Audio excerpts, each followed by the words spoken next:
Hari ini tadi saya melakukan kunjungan kerja ke IKN, tapi lewat laut. Yang saya juga melihat jaraknya justru lebih dekat kalau lewat laut, dan ini nanti yang akan dijadikan untuk pengangkutan logistik ke IKN.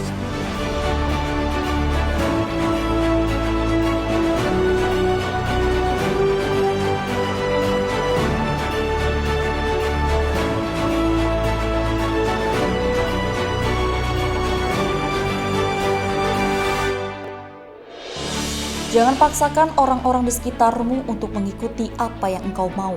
Namun rangkulah mereka dan pahamilah setiap kemampuan dari mereka. Halo Netizen, berjumpa kembali bersama saya Dina dalam Navy News edisi Kamis 27 Oktober 2022. Berikut ini sejumlah rangkuman seputar TNI Angkatan Laut untuk Anda. Laut merupakan jembatan yang terbukti mampu mempercepat akses. Hal ini disampaikan Presiden Republik Indonesia Insinyur Joko Widodo saat melihat langsung progres pembangunan sejumlah infrastruktur di IKN. Hari ini tadi saya melakukan kunjungan kerja ke IKN, tapi lewat laut. Yang saya juga melihat jaraknya justru lebih dekat kalau lewat laut, dan ini nanti yang akan dijadikan untuk pengangkutan logistik ke IKN.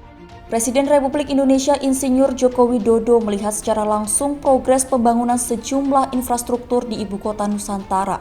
Didampingi Pangko Armada II Laksamana Muda TNI TSNB Huta Barat, menggunakan jalur laut yang terbukti lebih mempercepat jarak tempuh.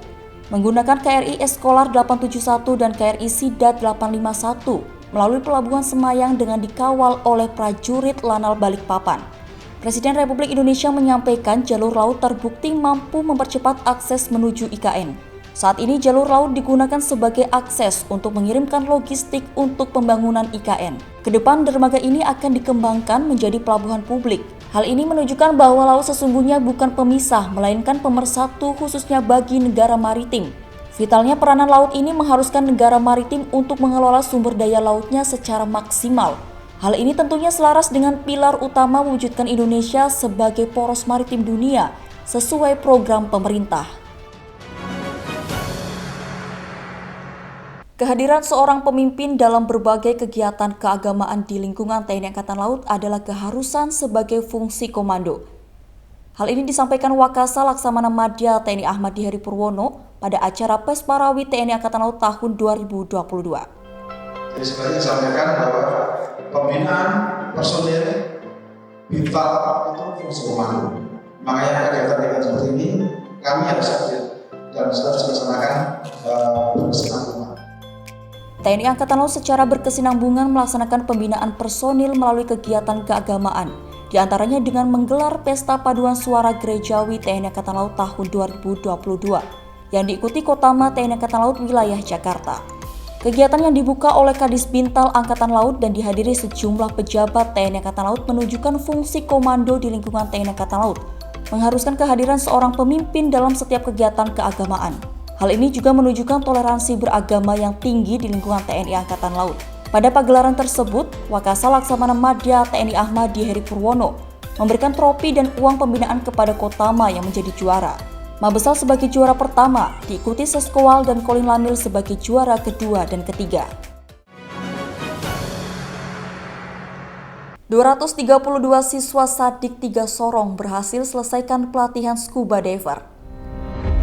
Menyelam merupakan keahlian yang harus dimiliki setiap prajurit TNI Angkatan Laut, mengingat medan juang sebagian besar adalah berhubungan dengan media laut. Bertempat di lapangan apel Mako Koarmada 3, Kepala Staf Koarmada 3 Laksamana Pertama TNI Rudi Aviantara menutup pelatihan dan menyematkan brevet scuba diver kepada perwakilan peserta latihan. Adapun materi pelatihan dibagi 2 tahap, yakni pengenalan dasar penyelaman, pengenalan alat-alat menyelam, serta praktek menyelam yang diharapkan seluruh prajurit dapat mengasah dan mengembangkan kemampuan, sehingga dapat diimplementasikan dalam kedinasan di satuan masing-masing. Antisipasi cuaca buruk, Lanal Sabang menggelar latihan SAR dan penanggulangan bencana. Sebagai langkah antisipasi dalam menghadapi musim hujan dan cuaca buruk, Pangkalan TNI Angkatan Laut Sabang menggelar latihan SAR dan penanggulangan bencana. Dengan hal tersebut, dan Lanal Sabang berharap pelaksanaan latihan ini dapat diaplikasikan di lapangan saat terjadi bencana dan dapat mengambil manfaat baik dari TNI Angkatan Laut.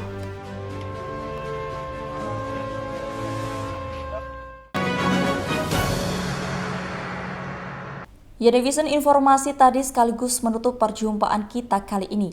Saya Dina beserta tim redaksi yang bertugas pamit undur diri. Maritim Jaya, Indonesia maju. Jalesweva, Jaya Mahe. Justru di laut kita jaya. Terima kasih dan sampai jumpa.